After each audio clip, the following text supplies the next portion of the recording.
విద్యాశాఖ మీద మాట్లాడే ముందు కొన్ని అంశాల ముందు వారు మాట్లాడుతూ చెప్పారు. మేము ఆర్థిక శాఖ మంత్రి గారికి ఒక్కటే రిక్వెస్ట్ చేస్తున్నాం. వారు చేసిన ఈ మండలంలో లేకపోతే ఈ యొక్క నియోజకవర్గంలో 20,000 చేసినాం 25,000 చేసినాం అని చెప్పేసి అన్నారు కదా. మా జనగామ నియోజకవర్గంలో 127 గ్రామాలు ఉన్నాయి. 127 గ్రామాలలో ఏ గ్రామానికైనా ఒక గ్రామానికి రండి. ఆ గ్రామంలో 100% చేసినని చెప్పేసి అంటే నేను అప్పుడే ముక్కు నేల మీద రాస్తా, నేను రిజైన్ కూడా చేస్తా అని చెప్పి మీకు ఛాలెంజ్ చేస్తా ఉన్నా.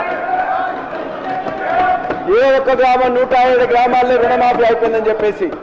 అందుకే ఉట్టిగా వాదనల కోసం నెంబర్ల కోసం అది కాదు అధ్యక్ష. మీరు ప్రామిస్ చేసిన దానిలో కొంత 50% వరకు వచ్చింది, మిగతా వాళ్ళకి ఇవ్వండి, వాళ్ళు మొత్తం అడుగుతుందని చెప్పేసి మేము చెప్తున్నాం. అందుకే నా జనగామనే కాదు మీ యొక్క మధుర నియోజకవర్గం అయినా పర్వాలేదు, ఎక్కడికి వచ్చినా కూడా మేము కూడా వస్తాం.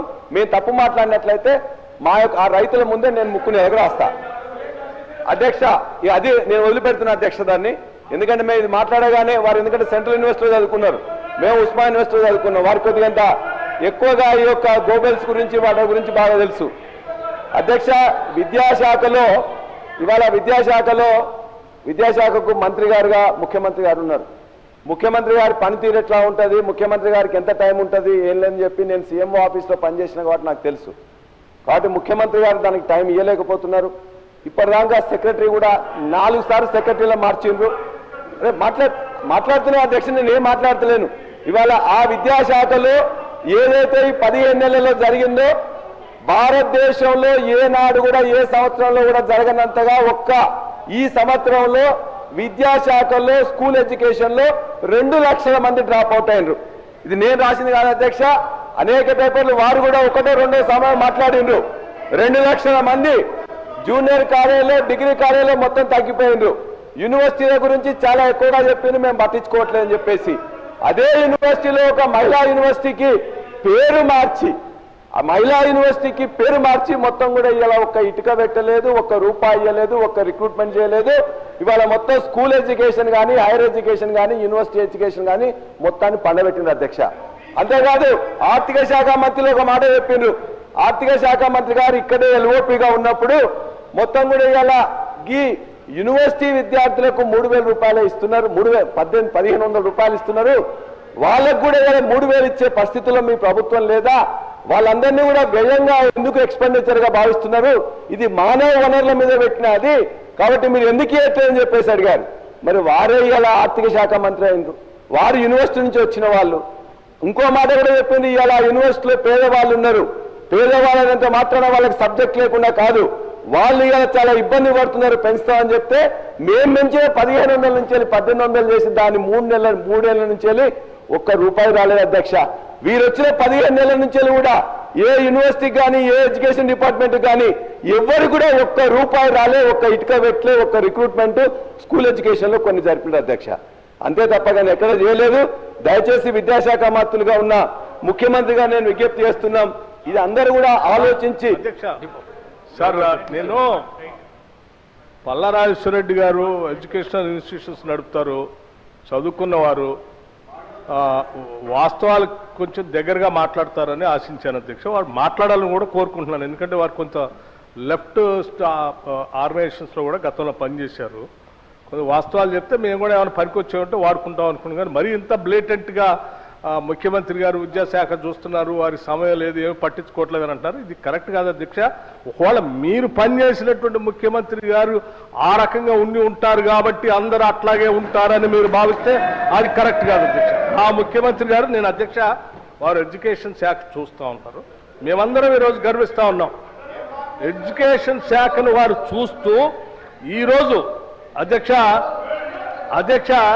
11,000 మంది టీచర్స్ రిక్రూట్మెంట్ డిఎస్సి 10 సంవత్సరాలు మీ సమయంలో రిక్రూట్ చేయకపోతే వారు ప్రత్యేకంగా శ్రద్ధ తీసుకొని మొదట డిఎస్సిని ప్రకటించడమే కాదు, రిక్రూట్మెంట్ చేసి అపాయింట్మెంట్ లెటర్స్ ఇచ్చి మళ్ళీ తర్వాత భవిష్యత్తులో కూడా ఖాళీగా ఉంటే ఇంకొక 5,000 నుంచి 6,000 మంది టీచర్స్ రిక్రూట్ చేస్తామని ప్రకటించారు.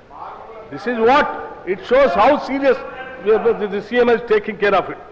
అధ్యక్ష, 22,000 మందికి అధ్యక్ష ప్రమోషన్స్ ఇచ్చి 10 సంవత్సరాలు విద్యాశాఖ నిర్వీర్యం చేసి మీరు ఎవరిని పట్టించుకోకపోతే టీచర్స్ని 22,000 మందికి ప్రమోషన్స్ ఇచ్చి వాళ్ళందరికీ మోరల్ బూస్ట్ ఇచ్చి పేద పిల్లలు చదువుకునే పాఠశాల బాగా విద్యాబుద్ధులు నేర్పించండి అని చెప్పి వాళ్ళకి ప్రోత్సహించారు అధ్యక్ష. 36,000 మంది టీచర్స్కి 10 సంవత్సరాల నుంచి ఎదురు చూస్తున్నటువంటి వాళ్ళు పట్టించుకోకపోతే సీరియస్గా ఎక్సర్సైజ్ చేసి అన్ని సంఘాలను పిలిచి 36,000 మంది టీచర్స్ని ట్రాన్స్ఫర్ చేశారు అధ్యక్ష.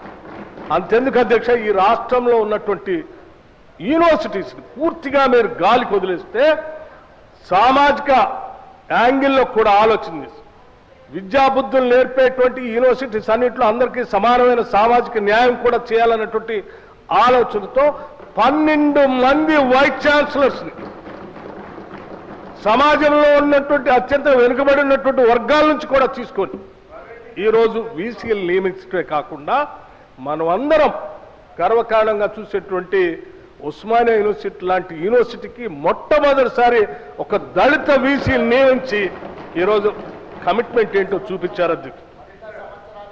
100 సంవత్సరాల చరిత్రలో ఇంతవరకు ఒక్కసారి కూడా ఈ యూనివర్సిటీకి ఒక దళిత వీసీ రాలేదు అధ్యక్ష. This is what our commitment and the Chief Minister's commitment towards the social justice. అధ్యక్ష, అంతెందుకు ఇంకా ఈ సమాజంలో ఉన్నటువంటి ఈ పేద బడుగు బలహీన వర్గాలకు సంబంధించినటువంటి మధ్యతరగతి కుటుంబాలకు సంబంధించిన బిడ్డలు బాగా చదువుకోవాలనేటువంటి ఆలోచనతో 10 సంవత్సరాలు మీరు పట్టించుకోకపోతే కూడా 40% డైట్ ఛార్జెస్ ఒకటేసారి పెంచి 40% డైట్ ఛార్జెస్ 10 సంవత్సరాలు పట్టించుకోలేదు అధ్యక్ష, గాలికి వదిలేశారు. 200% కాస్మెటిక్ ఛార్జెస్ పెంచారు. 200% కాస్మెటిక్ ఛార్జెస్ ఆడపిల్లలను దృష్టిలో పెట్టుకొని వాళ్ళు యుక్త వయసు పెరిగేటువంటి ఆడపిల్లల అవసరాలు చాలా ఉంటాయి, మనం ఇట్లా వదిలేస్తే మంచిది కాదని ఆలోచించి ఎట్ ఏ టైం బహుశా ఈ రాష్ట్ర చరిత్రలో ఎప్పుడు జరగలేదు. అంతెందుకు అధ్యక్ష, మీరు ఒక్కసారి ఆలోచించే నగరం నడిబొడ్డులో ఉన్నటువంటి మహిళా యూనివర్సిటీ ఎప్పుడైనా ఒక్కసారైనా వెళ్ళి చూసొచ్చారా? మనమందరం మహిళలు ఎదగాలని కోరుకుంటున్నాం. అటువంటి యూనివర్సిటీస్కి మనం అందరం గర్వించేటువంటి పోరాట యోధురాలు వీరనారి చాకలి ఆయలమ్మ పేరు పెట్టి గాలికి వదిలేలేదు అధ్యక్ష. ఆడికి ప్రత్యేకంగా వెళ్ళారు. యూనివర్సిటీ ప్రాంగణం అంతా కలిదిరి ప్రపంచంలోనే ఇది గొప్ప యూనివర్సిటీగా ఎదగాలి, మహిళలంతా కూడా ఇన్స్పిరేషన్ పొందేటట్టుగా ఉండాలనేటువంటి ఆలోచనతో అక్కడ ఉన్నటువంటి పాత బిల్డింగ్స్ అన్నిటిని కూడా రెస్టోర్ చేస్తూ హెరిటేజ్ బిల్డింగ్స్ రెస్టోర్ చేయడానికి వెంటనే నిధులు కావాలంటే నాకు ప్రత్యేకంగా ఫోన్ చేసి 15 కోట్ల రూపాయల ఇమ్మీడియట్ గా రిలీజ్ చేయండి, చేస్తే బిల్డింగ్స్ రెస్టరేషన్ అయితే. ఇవి కాకుండా ఇంకొక 540 కోట్ల రూపాయలు అదనంగా బిల్డింగ్స్ కట్టడానికి వెంటనే శాంక్షన్ ఇవ్వటమే కాకుండా ఇమీడియట్ గా 100 కోర్స్ రిలీజ్ చేయండి అని చెప్పి కూడా ఆదేశాలు ఇచ్చారు. ఇది అధ్యక్ష, ఈ ముఖ్యమంత్రి కానీ ఈ ప్రభుత్వానికి కానీ ఎడ్యుకేషన్ మీద ఉన్నటువంటి అనుబంధం ప్రతి శాసనసభ నియోజకవర్గంలో అధ్యక్ష మీరందరూ వినే ఉంటారు. ఈ మధ్య young India integrated residential schools నా భూతో నా భవిష్యత్ బహుశా ఈ దేశంలో స్వతంత్ర భారతదేశంలో ఏ రాష్ట్రంలో కూడా ఇటువంటి ఆలోచన చేయలేదు అధ్యక్ష. ఒక్కొక్క స్కూలు 25 ఎకరాలకు తగ్గకుండా ఆ ప్రాంగణంలో ఇంటర్నేషనల్ స్కూల్స్ లో ఉన్నటువంటి ఫెసిలిటీస్ అన్నింటినీ పెట్టి క్రీడా ప్రాంగణాలు, football court, cricket court, amphitheatre, లోపల ఇండోర్ స్టేడియంస్, ఇండోర్ గేమ్స్, చదువుకోవడానికి కావాల్సిన డిజిటల్ బోర్డ్స్ టోటల్గా ఇంగ్లీష్ మీడియంతో అద్భుతంగా కట్టేటట్టుగా డిజైన్ చేయించడమే కాకుండా చివరికి బోధన చేసేటువంటి బోధనా సిబ్బంది కూడా మళ్ళీ బయట ఉంటే ఇక్కడ విద్యకు నష్టం జరుగుతుందేమో వాళ్ళకు కూడా అక్కడ రెసిడెన్షియల్ క్వార్టర్స్ అక్కడే ఉండాలని చెప్పి అందులో పొందుపరిచి ఒకటే దఫా బహుశా నాకు తెలిసి భారత ప్రభుత్వం కూడా చేయలేదనుకుంటా, ఒకటే దఫా 58 స్కూల్ని ఒక్కొక్క స్కూల్ 200 కోట్ల రూపాయలతో శాంక్షన్ ఇచ్చినటువంటి ఘనమైన చరిత్ర ఈ రాష్ట్ర ప్రభుత్వం అధ్యక్ష.